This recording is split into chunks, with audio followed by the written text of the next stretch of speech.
لله نحمده ونستعينه ونستغفره ونعوذ بالله من شرور أنفسنا ومن سيئات أعمالنا من يهده الله فلا مضل له ومن يضلل فلا هادي له وأشهد أن لا إله إلا الله وحده لا شريك له وأشهد أن محمدا عبده ورسوله يا أيها الذين آمنوا اتقوا الله حق تقاته ولا تموتن إلا وأنتم مسلمون يا أيها الناس اتقوا ربكم الذي خلقكم من نفس واحدة وخلق منها زوجها وبث منهما رجالا كثيرا ونساء واتقوا الله الذي تساءلون به والأرحام إن الله كان عليكم رقيبا يا أيها الذين آمنوا اتقوا الله وقولوا قولا سديدا يصلح لكم أعمالكم ويغفر لكم ذنوبكم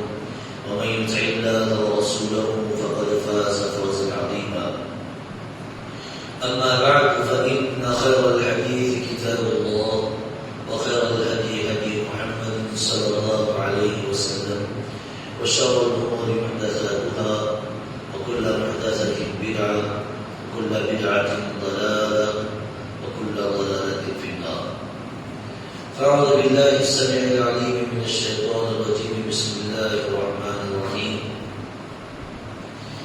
واتبعوا ما تتلو الشياطين على ملك سليمان وما كفر سليمان ولكن الشياطين كفروا يعلمون الناس السحر وما أنزل على الملكين ببابل هاروت وماروت وقال النبي صلى الله عليه وسلم اجتنبوا السبع الموبقات وعد منهما السحر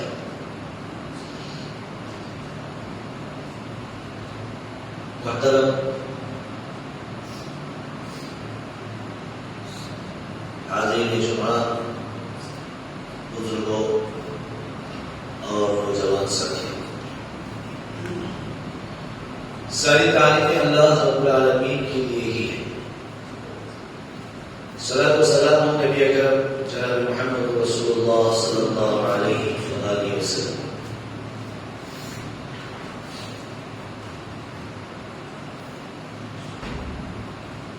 اللہ رب العالمین نے انسان کو پیدا کیا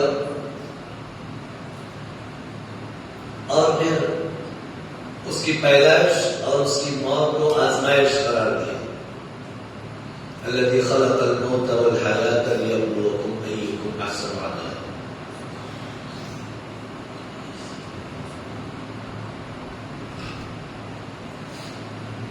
زندگی اور موت پیدائش اور موت پیدا ہونا اور مرنا اس کو اللہ تعالیٰ نے آزمائش قرار دیا اس کا مطلب یہ ہے کہ انسان کی پیدائش سے لے کر اس کی وفات تک کا جو وقت ہے یہ انسان کے لیے آزمائش ہے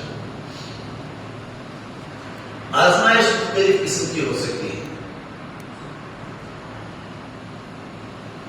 سورۃ البقرہ کی وہ مشہور آیت جس میں سلیمان علیہ السلام اور یہودیوں کا اور جادو کا ذکر ہے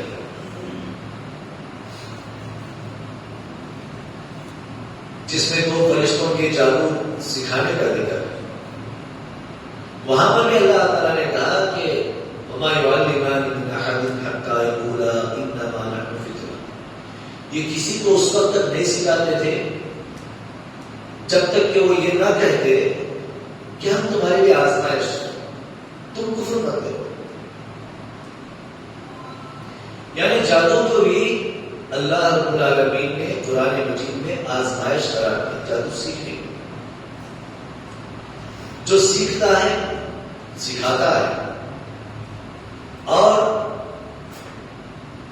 جادو کے کام کرتا ہے وہ اس آزمائش میں ناکام فیل ہے آگے اسی آیت میں اسی ٹکڑا اگلا ٹکڑا ہے آیت کا اگلا حصہ ہے فلا تکفر فرشتے کہہ رہے ہیں کہ تم کفر نہ کرو آزمائش میں فیل ہونے کا مطلب اگر آپ جادو سیکھتے ہو اور اس پر عمل کرتے ہو تو تم کافر ہو جاؤ گے. اور اس آیت کی شروعات میں ہی اللہ رب العالمین نے بیان فرمایا کہ وما کفر سلیمان ولکن الشیاطین کفروا. سلیمان نے کفر نہیں کیا. سلیمان کو اللہ تعالیٰ نے جنوں پر جو بادشاہت دی تھی وہ اللہ تعالیٰ کی طرف سے ایک انعام تھا. وہ سلیمان علیہ السلام کا ایک معجزہ تھا. وہ تو ان کی حکومت ہواؤں پر بھی تھی, بادلوں پر بھی تھی. آپ چرند پرند سب پر آپ نے حکومت کی. ہدہد کا واقعہ تو مشہور اور معروف ہے. تو یہ اللہ تعالیٰ کی طرف سے معجزہ تھا جو حضرت سلیمان کو اللہ تعالیٰ نے دیا تھا.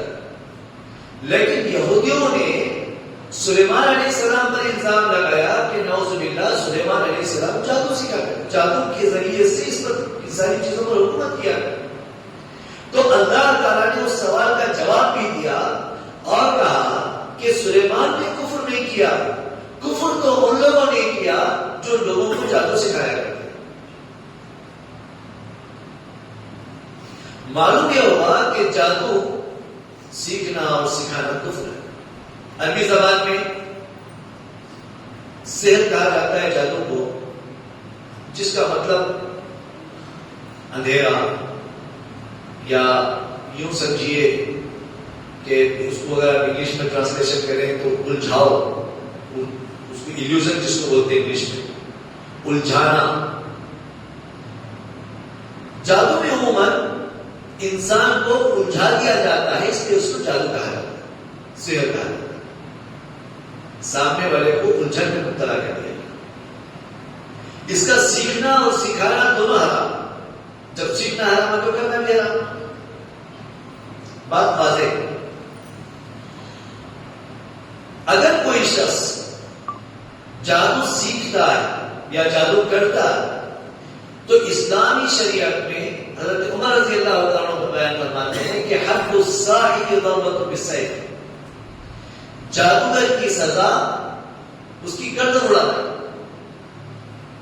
یعنی جادوگر کو جیسے معلوم ہوا کہ فلاں شخص جادوگر ہے تو اگر حکومت اسلام کی ہے تو حکومت اس کے اوپر حد نافذ کرے گی اور اس کو قتل کر دے گی. جیسے کہ قریب قریب تک سعودی عرب کے اندر ہم نے کئی واقعات پڑھے ہیں اور سنے ہیں کہ وہاں پر جادوگر اگر کوئی ملتا تو لوگ وہاں کی حکومت جو ہے اس کا سر اڑا دیتا.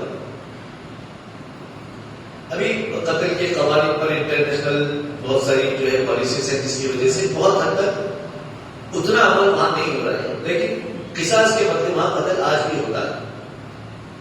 قصاص میں قتل ابھی بھی وہاں پر ہوتا ہے. تو جادوگر کی جو سزا ہے وہ قتل. کئی اعتبار سے جادو بہت بڑا گناہ ہے. اللہ کے نبی صلی اللہ علیہ وسلم نے 7 ہلاک کرنے والی چیزوں سے منع فرمایا. اس میں سے ایک چیز اللہ کے نبی صلی اللہ علیہ وسلم نے بیان فرمائی, السحر, جادو. یہ ہلاک کر دیتا ہے انسان. اس کے سیکھنے سے بھی انسان ہلاک ہوتا ہے, سکھانے سے بھی ہلاک ہوتا ہے, جادو کرنے سے بھی انسان ہلاک ہوتا ہے. جادو سیکھنا, سکھانا, کرنا اور جو جادو کروا رہا ہے وہ اور جس پر جادو کیا جا رہا ہے وہ سب کے لیے آزمائش ہے, پریشانی ہے. اللہ تعالیٰ ان لوگوں کو ہدایت عطا فرمائے جو ان قسم کے کاموں میں مبتلا ہے. اور اللہ تعالیٰ سے دعا ہے ان لوگوں کے لیے جو جادوگروں اور جادو کروانے والوں کے ظلم کے شکار ہیں اور جادو زدہ ہیں, سحر زدہ ہیں. اللہ تعالیٰ اپنی رحمت سے ان کو مکمل جلد شفا دے. تو اللہ کے نبی صلی اللہ علیہ وسلم نے کبیرہ گناہوں کے اندر جادو کا شمار فرمایا. معمولی گناہ نہیں ہے جادو, بڑا گناہ. اس کی وجہ کیا ہے؟ جادو کا جو سب سے پہلا سبق ہے وہ شرک. پہلی سیڑھی شرک کرنے کے کے بعد ہی پھر اگلے چیزیں چل رہا. اور شرک، ان الشرک لظلم عظیم، سب سے بڑا گناہ ہے. سارے گناہوں کو اللہ معاف کر دیتا ہے، وَيَغْفِرُ مَا دُونَ ذَلِكَ لِمَن يَشَاءُ. لیکن شرک کے بارے میں کیا کہا؟ إِنَّ اللَّهَ لَا يَغْفِرُ أَن يُشْرَكَ بِهِ. اس کے ساتھ، اللہ کے ساتھ کسی کو اگر شریک کیا جائے تو اللہ تعالیٰ اس کو معاف نہیں کرتا. شرک جادو میں کس اعتبار سے پایا جاتا ہے، اس کو سمجھیے آپ. سب سے پہلے جس آدمی کو جادو سیکھنا ہوتا ہے وہ شیطان کی عبادت کرتا ہے. کیسے کرتا ہے؟ جادو کی کتابیں ایسا نہیں ہے کہ صرف سنسکرت میں، جادو کی کتابیں اردو میں موجود بے شمار کتابیں ہیں. اللہ ہم تمام کو ایسا لٹریچر پڑھنے سے محفوظ کرتا ہے. کبھی کبھار ہوتا ہی ہے کہ انسان کیا ہے دیکھتا ہو کر کے پڑھتا اور پڑھتے پڑھتے سیکھ گیا اور گمراہ ہو گیا. تو اس کی طرف جانا بھی نہیں چاہیے. اور ہم نے جو انفارمیشن کلیکٹ کی ہے وہ آپ کو اویئر کرنے کے لیے، آپ کو متنوع کرنے کے لیے انفارمیشن آپ کو دی جاتی ہے. اردو زبان میں بھی لٹریچر موجود ہے، اور اس ترقی یافتہ زمانے میں جہاں بہت ساری چیزیں آپ کو اچھی چیزیں یوٹیوب پر اور مختلف قسم کے سائٹس پر سیکھنے کو ملتی ہے، وہاں پر فری میں جادو بھی سکھایا جاتا ہے. تو آپ اس موضوع کی اہمیت کو سمجھیے کہ جب جادو فری میں سکھایا جا رہا ہے تو مسلمانوں کو کتنا الرٹ ہونا چاہیے کہ ہم اس کے تدارک کے لیے، اس کے علاج کے لیے ہم خود کو کیسے بچائیں اور اپنی قوم کو، اپنے گھر والوں کو، اپنے رشتے داروں کو کیسے بچائیں. فکر ہونی چاہیے انسان. اور محض کہتے ہیں مومن ہم تمام کو اس بارے میں بہت زیادہ سوچنا چاہیے. اللہ تعالیٰ ہم تمام کو نیک توفیق عطا فرمائے. تو جادو کبیرہ گناہ ہے. اس کی ایک وجہ یہ ہے کہ انسان شرک کر کے جادو سیکھتا ہے. کیسے شرک کرتا ہے؟ آپ نے سنا ہوگا کہ اندھیرے میں کمرہ بند کر کے چراغ جلا کر کے علم حاصل کیا جاتا ہے. کون سا؟ جادو. سنے ہوں گے آپ نے بات حقیقت بھی. اچھا مجھے یہ بتائیے آپ کہ شیطان کس چیز سے پیدا ہوا ہے؟ آگ سے. اندھیرے میں آگ جلا کر کے اس کو گھورتے بیٹھنا کیا ہے؟ آگ کی عبادت نہیں ہے. آگ کی عبادت کا مطلب کس چیز کی عبادت آپ کر رہے ہیں؟ شیطان کی عبادت آپ کر رہے ہیں. تو یہ چھوٹی سی لاجک اور حقیقت آپ کو میں نے سمجھایا ہے. ورنہ جادوگر شرک کئی اعتبار سے کرتا ہے. اس کے شرک کرنے کے بہت سارے طور طریقے، بے شمار طریقے. اب یہ چیز چونکہ کامن ہے اور سب کو معلوم ہے، اس لیے میں نے آپ کے سامنے یہ مثال پیش کی. تو آگ جلا کر کے اس کو گھورتے رہنا اور اس کے سامنے مختلف قسم کے عملیات کرنا اور اس کے ساتھ جو ہے مختلف قسم کی خوشبو یا بدبو کی دھونی دینا اور اس نکلنے والے دھواں کو بطور عبادت دیکھنا، یہ سب شیطان کی عبادت ہے. یہ شرک ہے اور یہ پہلا سبق ہے جادو. اس وجہ سے اللہ کے نبی صلی اللہ علیہ وسلم نے ہلاک کرنے والی چیزوں میں جہاں شرک کا ذکر کیا تو وہیں پر اللہ کے نبی صلی اللہ علیہ وسلم نے کس چیز کا ذکر فرمایا؟ جادو. کبیرہ گناہ. جادو کے کبیرہ گناہ ہونے کی دوسری وجہ یہ ہے کہ اس میں نامعاف ہونے والا دوسرا گناہ. ایک تو شرک جس کو اللہ تعالیٰ معاف نہیں کرتا، اور دوسرا ایسا گناہ جس کے کرنے سے انسان کو اللہ تعالیٰ معاف نہیں کرتا، وہ ہے ظلم. ظلم کبھی معاف نہیں ہوتا الا یہ کہ مظلوم آپ کو معاف کرے.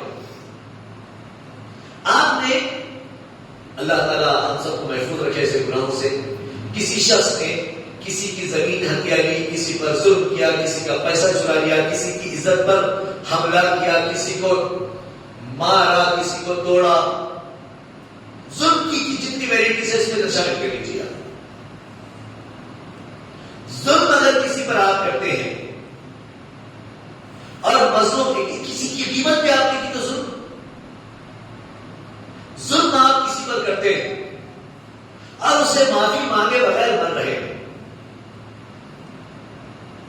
تہمت لگائی، الزام لگا کر کے بدنام کر دیا شہر میں، معافی مانگے بغیر کر گئے، یہ ظلم.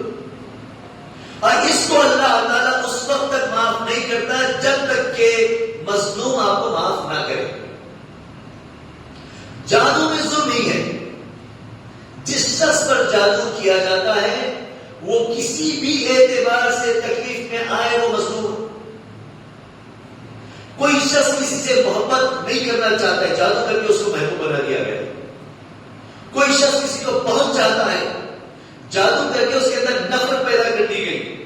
وہ محبت بھی ظلم ہے اور یہ نفرت بھی ظلم. تو جادو کے بڑے اور کبیرہ گناہ ہونے کی جو اہم وجہ ہے وہ دوسری اہم وجہ یہ ہے کہ جادو کے اندر نہ معاف ہونے والا دوسرا گناہ یعنی ظلم شامل. اس اعتبار سے جادو کبیرہ گناہوں کی فہرست ہے. بچنا چاہیے، اللہ تعالیٰ ہم تمام کو محفوظ کرے. جادو کے کبیرہ گناہ ہونے کی تیسری وجہ یہ ہے، بہت ساری وجوہات ہیں، میں بس 3 وجوہات ذکر کر کے اپنے خطبے میں جو دوسری باتیں وہ کروں گا انشاءاللہ. جادو کے کبیرہ گناہ ہونے کی جو تیسری وجہ ہے وہ یہ ہے کہ جادو سیکھتے ہوئے انسان کئی اعتبار سے بے حرمتی کرتا ہے. حرمت والی چیز ہوتی ہے، جیسے قرآن کی بے حرمتی، حرمت کے رشتوں کو تار تار کر دینا، بہن کے ساتھ ماں کے ساتھ منہ کالا کرنا، اور بطور علاج آنے والی عورتوں کے ساتھ زناکاری کرنا، حرمت کو تار تار کرنا. اور جن کے ساتھ رشتہ رکھنا جائز ہے ان کو منع کردہ طریقے سے ان کے ساتھ بدکاری کرنا، بچوں کو اپنی شہوت کے لیے استعمال کرنا، مردوں کو اپنی شہوت کے لیے استعمال کرنا، یہ سب حرمتیں ایسی ہیں جس کو جادوگر تار تار کر دیتا ہے. اور قرآن کی حرمت ان ساری حرمتوں میں سب سے اعلیٰ ہے. اور انسان جب جادو کرتا ہے تو قرآن کی حرمت کو وہ تار تار کر دیتا ہے. ایک اور نقطے کی بات یہاں پر میں بتاتا ہوں. جب زبور کا زمانہ تھا، داؤد علیہ السلام پر زبور اتری تھی، تو اس وقت میں ساری پہلی کتابیں قابل عمل نہیں تھی، زبور قابل عمل تھی. جب تورات کا زمانہ تھا تو تورات قابل عمل تھی. جب انجیل کا زمانہ آیا تو انجیل قابل عمل تھی، واجب العمل تھی. تو جس زمانے میں جو قدرت کی کتاب، اللہ کی کتاب واجب العمل ہے، جادوگر اس کی بے حرمتی کرتا تھا. اب واجب العمل کون سی کتاب ہے؟ قرآن. تو اب تورات کی، زبور کی، انجیل کی، صحائف کی وہ بے حرمتی نہیں کرے گا. وہ بے حرمتی کس کی کرے گا؟ قرآن. آپ بہت خوش ہوتے ہوں گے جب ایسے ویڈیوز آتے ہیں کہ کوئی پجاری قرآن کی تلاوت کر رہا ہے. اب اس بات دیکھو پجاری قرآن کی تلاوت کر رہے ہیں، اس نے قرآن کی تلاوت سیکھی کہاں سے اور کیوں سیکھی؟ یہ وجہ ہے جس سے آپ سمجھ سکتے ہیں کہ انہوں نے قرآن کیوں سیکھا. چاہے وہ مسلمان ہو، جادوگر، یہودی ہو، عیسائی ہو، یا غیر مسلم ہندو ہو، تانترک ہو، وہ کسی بھی مذہب کا ماننے والا ہو، حقیقت میں وہ اپنے مذہب کا نہیں ہوتا. پہلی بات. دوسری بات یہ کہ وہ قرآن کی بے حرمتی کر کے ہی جادو سیکھتا ہے اور یہ ساری حرمتیں توڑ کے جادو سیکھتا ہے. سمجھ میں نہیں بات؟ تو معلوم یہ ہوا کہ جادوگر جب جادو کرتا ہے تو وہ اپنے اس طرف کا نہیں رہتا. کیوں؟ کیونکہ جادو ایک اپنی الگ پہچان رکھتا ہے. اس کا اپنا الگ ایک مذہب ہے، اپنا الگ دین، اس کا اپنا الگ دین. اگر مذاہب کے اعتبار سے آپ جادو کو تولیں گے تو نہ جادو کا ذکر، اس کی اباحیت کا، اس کے جواز کا ذکر نہ آپ کو یہودیت میں ملے گا، نہ عیسائیت میں ملے گا، اور نہ ہندو مت کی کتابوں میں ملے گا جو اوریجنل کتابیں ان کی. شیطان نے ان کو اپنا الگ مذہب بنا کر کے اپنے راستے سے ہٹا کر کے توحید سے بھٹکا دیا. تو پھر قرآن اللہ تعالیٰ نے نازل کیا کہ توحید کی کتاب ہے، تو پھر اس کی بے حرمتی کر کے لوگ جادو سیکھ رہے. اللہ تعالیٰ تمام کو نیک توفیق عطا فرمائے۔ اب جو چیز سمجھنے کی ہے کہ جادو جب یہ کام کر کے کیا جاتا ہے، یہ جادو کی حقیقت ہے، تو جادو کرنے والے کی پہچان کیا ہے؟ کیسے پہچانیں گے کہ یہ جادوگر ہے؟ بہت سی آسان سی پہچانیں ہیں۔ پہلی پہچان یہ ہے کہ جادوگر آپ جیسے ہی جائیں گے تو آپ کا نام اور آپ کی ماں کا نام پوچھے گا۔ اس کے ایک اہم وجہ ہے، اہم وجہ یہ ہے کہ بسا اوقات ایسا ممکن ہے کہ عورت شوہر کے علاوہ کسی اور سے بچہ پیدا کرے، ایسا ممکن۔ تو ہر آنے والے سے ماں کا نام اس لیے پوچھا جاتا ہے کہ کہیں اگر کنیکشن غلط ہے تو میرا کام نہیں ہوگا، یہ پہلی وجہ۔ اور دوسری سب سے خطرناک وجہ یہ ہے کہ شیطان اور شیطان کی عبادت کرنے والے کسی بھی مومن کو پاک اولاد کہنا اور سمجھنا گوارا نہیں کرتے، جائز اور سمجھنا گوارا نہیں کرتے۔ وہ ہر آنے والے کو، چاہے مومن ہو کہ کافر ہو، اس کو سمجھتے ہیں کہ یہ حرام کی اولاد، اس وجہ سے وہ نام جس کا پوچھتے ہیں باپ کا نہیں ماں کا۔ اور اسلام نے نسل کی بقا اور نسب کا جو سلسلہ رکھا ہے وہ باپ سے رکھا ہے، حالانکہ ماں کی طرف سے نسب بھی گنا جاتا ہے، لیکن اللہ کے نبی صلی اللہ علیہ وسلم کا آپ نسب دیکھیں تو نسب، اللہ کے نبی کا نسب جو ہے دادا، آپ صلی اللہ علیہ وسلم کے والد، دادا، پردادا سے لے کر ابراہیم علیہ السلام تک گنا جاتا ہے۔ ماں کی طرف سے اتنا لمبا نسب نہیں گنا جاتا۔ تو انسان کا نسب عموماً شمار باپ کی طرف سے کیا جاتا ہے۔ تو جو فطرت کے خلاف بات ہے وہ جادوگر کرتا ہے، اور جادوگر کا ہر کام آپ کو شریعت کے خلاف ملے گا، وہ فطرت کے خلاف ملے گا۔ جادوگر کی پہچان یہ ہے کہ وہ آپ سے آپ کا نام پوچھے گا، مریض کا نام پوچھے گا تو ساتھ میں کس کا نام پوچھے گا؟ ماں کا نام پوچھے گا۔ یہ پہلی پہچان ہے۔ اگر کوئی شخص آپ کو جاتے ہی آپ کا نام اور ماں کا نام پوچھے تو سمجھ جانا ہو جادوگر۔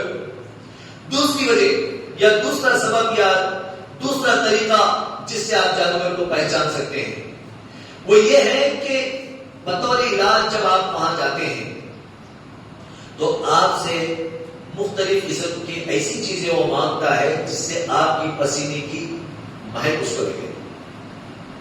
آپ کا یا تو خون مانگے گا یا تو پسینہ مانگے گا۔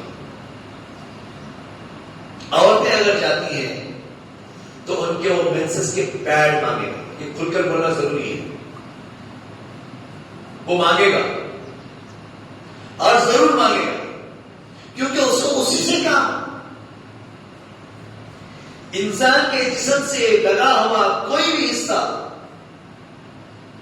بنیان، انڈر ویئر، انڈر گارمنٹس یا دستی استعمال کیا ہوا ٹشو، ٹوپی، ایسی چیزیں جس پر آپ کا پسینہ لگا ہوا ہے، وہ اگر مانگتا ہے تو وہ جادوگر ہے، کیونکہ شرعی علاج کرنے والوں کو ان سب چیزوں کی ضرورت ہی نہیں ہے۔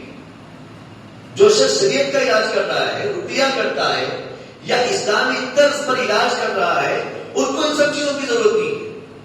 اور جادوگر اس چیز کا استعمال اس لیے کرتا ہے تاکہ وہ پسینے کا جو مہک ہے ہر ایک آدمی کی مختلف ہوتی ہے، اور اس ذریعے سے وہ اپنے جنوں کے ذریعے سے اس پر جو بھی مسلط کرنا ہے وہ مسلط کرنا چاہتا ہے، اس لیے وہ جسم سے لگی ہوئی چیز مانگتا ہے۔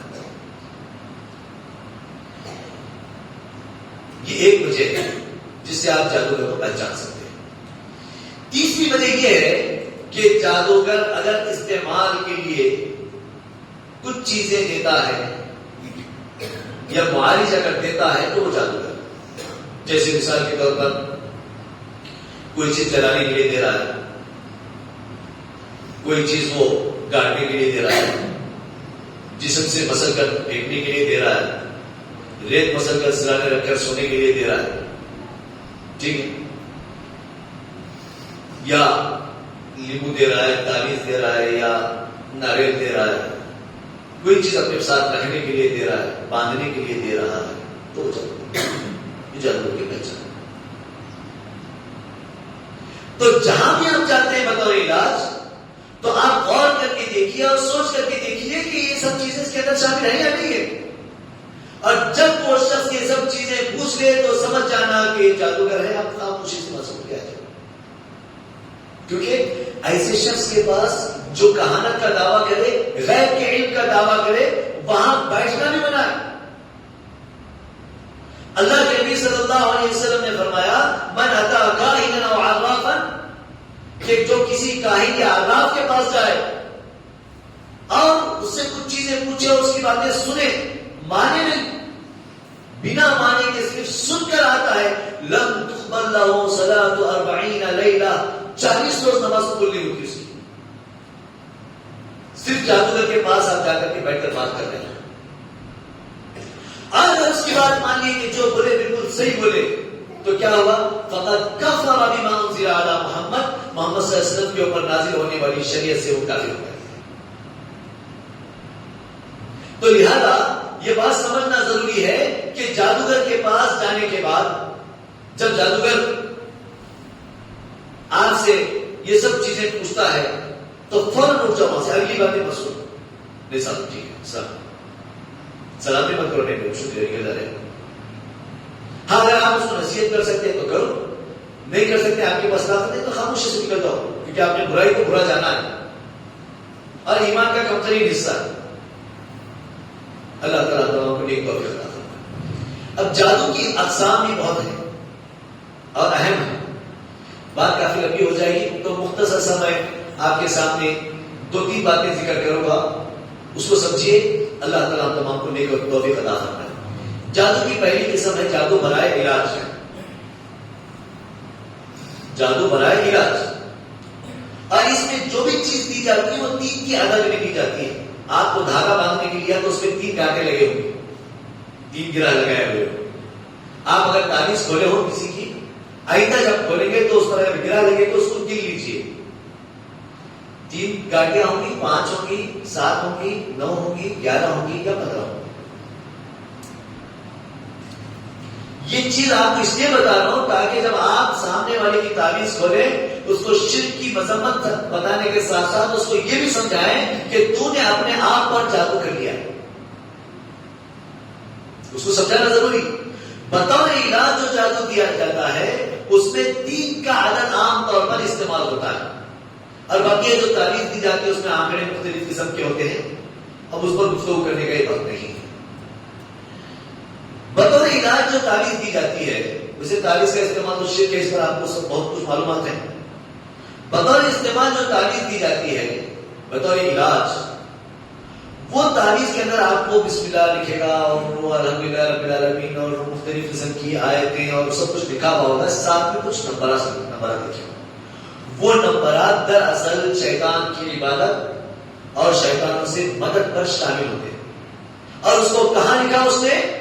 توحید والی الحمدللہ رب العالمین بسم اللہ الرحمن الرحیم، یہ توحید کی آیتیں اس کے ساتھ ساتھ اس نے لکھ کر کے اور قرآن کی بے حرمتی اس نے کی، اور آپ اس کو باندھے ہوئے ہیں، آپ عالم بے حرمتی کر رہے ہیں، گلے میں باندھا، پیشاب گیا، پاخانہ گیا، بچہ چھوٹا ہے اسے گلے میں باندھا، اسی میں وہ لطفت ہے۔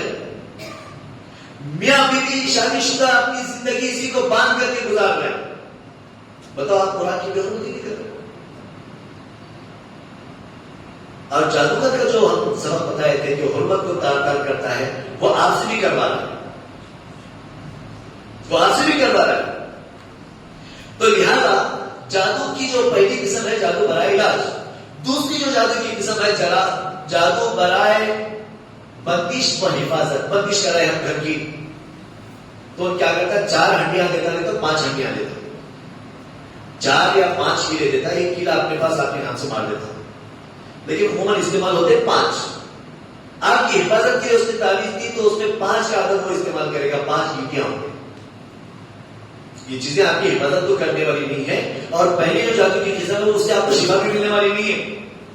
گمراہی اور گمراہی کے اندر گمراہی اور گمراہیوں کا دلدل ہے، شفا نہ ہونے والی اور نہ آپ کی حفاظت ہونے والی۔ میں جادو کی تعریف بیان نہیں کر رہا ہوں، جادو کی حقیقت آپ کے سامنے بیان کر رہا ہوں. یہ دوسری قسم ہے جادو کی جس کو آپ بندش کے طور پر لا کر کے گاڑ رہے ہیں، وہ گمراہی ہے.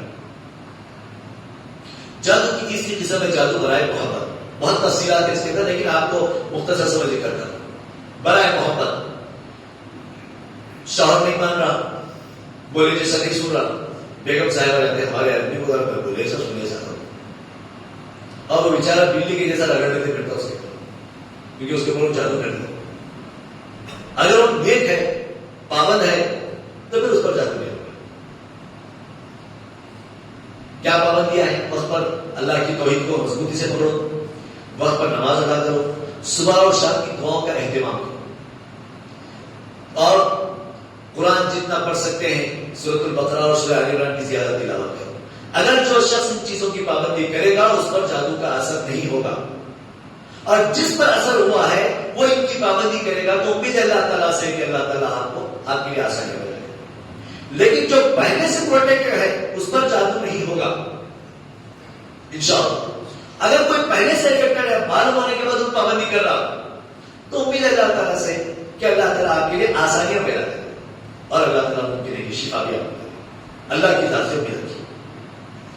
جادو کی چوتھی قسم ہے جادو برائے تفریق اور نفرت، جس کا ذکر اللہ تعالیٰ نے قرآن میں وہی 102 نمبر والی آیت میں سورہ بقرہ کی ہے.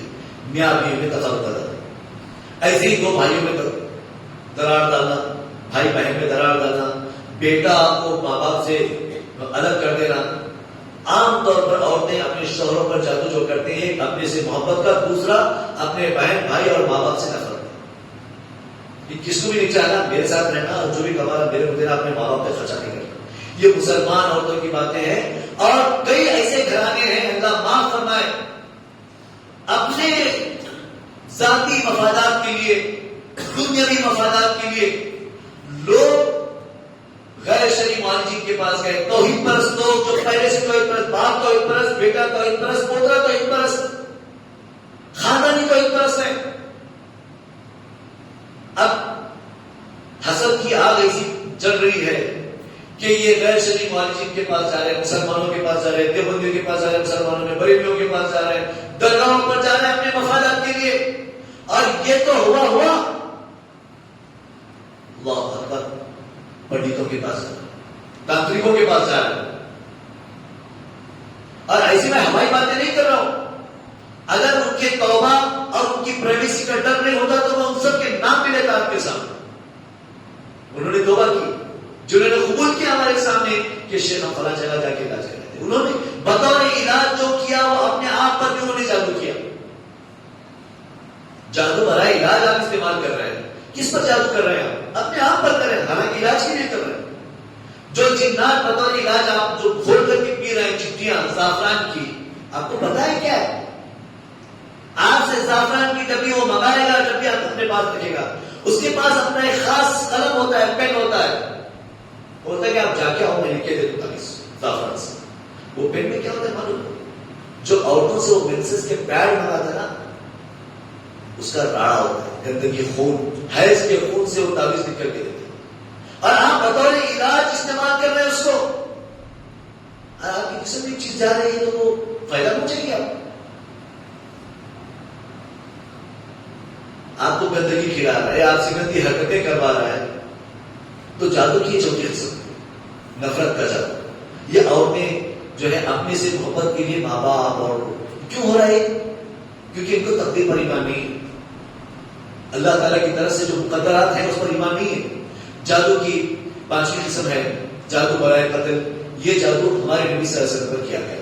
جب نبی ابن عاصم سے پوچھا گیا تو نے کیوں کیا، تو کہا کہ میں آپ کو مارنا چاہتا تھا، آپ اللہ کے نبی کس لیے بچے. اور اس جادو جو ملا تھا گندگی اور اس بات میں کتنی گاڑیاں لگے ہوئے تھے اس کے اوپر؟ 11 گاڑیاں اس پر لگے ہوئے. حضرت عبداللہ بن مسعود رضی اللہ تعالیٰ عنہ فرماتے ہیں کہ جب اس کو اللہ کے نبی صلی اللہ علیہ وسلم نے کھولا تو پہلے سے بہتر حالت اللہ کے نبی صلی اللہ علیہ وسلم. اللہ تعالیٰ ہم میں سے جو بھی مریض ان کو شفائی کو عطا فرمائے. تو جادو کی چھٹی قسم ہے نفرت میں ایکسٹریم لیول کی نفرت. وہ ہے 15 نمبر کا. اس میں جو دھاگا آپ کو دیا جاتا ہے یا جو تعویذ دی جاتی ہے 15 نمبر اس میں لکھے ہوئے ہوتے ہیں کہیں سے بھی کاؤنٹ کرو آپ. 7 آئے گا کہیں سے بھی کاؤنٹ کرو, 9 آئے گا کہیں سے بھی کاؤنٹ کرو, 11 اس کا جواب آئے گا. آپ آگے پیچھے آڑے تیڑے کیسے بھی کاؤنٹ کرو اس کا نمبر سے آپ کو 15 ملے گا. یہ 15 نمبر کا شدید نفرت کر 9 اور 15 سملر ہے. 9 فرسٹ اسٹیج ہے اور وہ لاسٹ اسٹیج ہے جادوگر کے حساب سے. اب اتنی باتیں کرنے کے بعد ہم تمام کو فائدہ کیا ہوا؟ ہمارا فائدہ یہ ہے اس میں کہ ایسے لوگوں سے جانے سے بچو. اور یہ جو پہچان آپ کو بتائی گئی ہے, یہاں کوئی بھی چیز آپ کو مل رہی ہے, جادوگر کے پاس, جس کے پاس مالک کے پاس جا رہے ہیں, آپ ان سب چیزوں میں سے کوئی ایک بھی چیز سملر آ رہی ہے, اپنی ایمان کو بچا کر کے نکل دو. اور جو لوگ گئے ہیں سب سے پہلا کام وہ اللہ تعالیٰ سے معافی مانگو.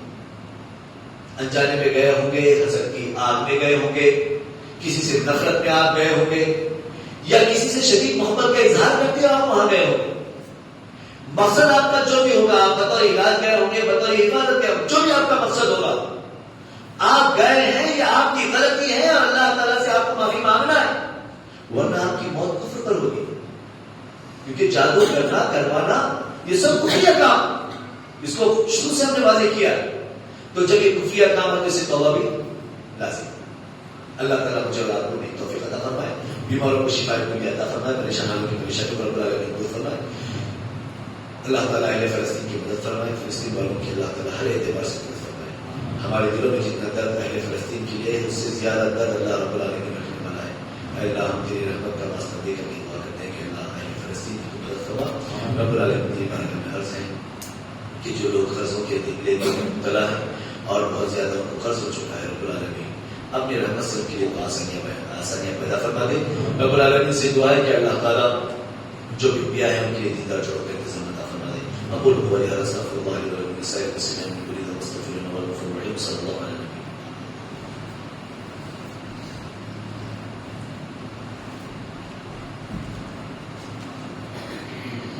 إن الحمد لله نحمده ونستعينه ونستغفره ونعوذ بالله من شرور أنفسنا ومن سيئات أعمالنا, من يهده الله فلا مضل له ومن يضلل فلا هادي له, وأشهد أن لا إله إلا الله وحده لا شريك له, وأشهد أن محمدا عبده ورسوله.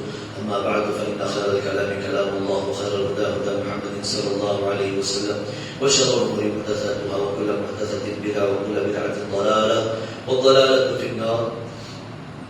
أعوذ بالله السميع العليم من الشيطان الرجيم. بسم الله الرحمن الرحيم. إن الله وملائكته يصلون على النبي يا أيها الذين آمنوا صلوا عليه وسلموا تسليما. اللهم صل على محمد وعلى آل محمد كما صليت على إبراهيم وعلى آل إبراهيم إنك حميد مجيد. اللهم بارك على محمد وعلى آل محمد كما باركت على إبراهيم وعلى آل إبراهيم إنك حميد مجيد.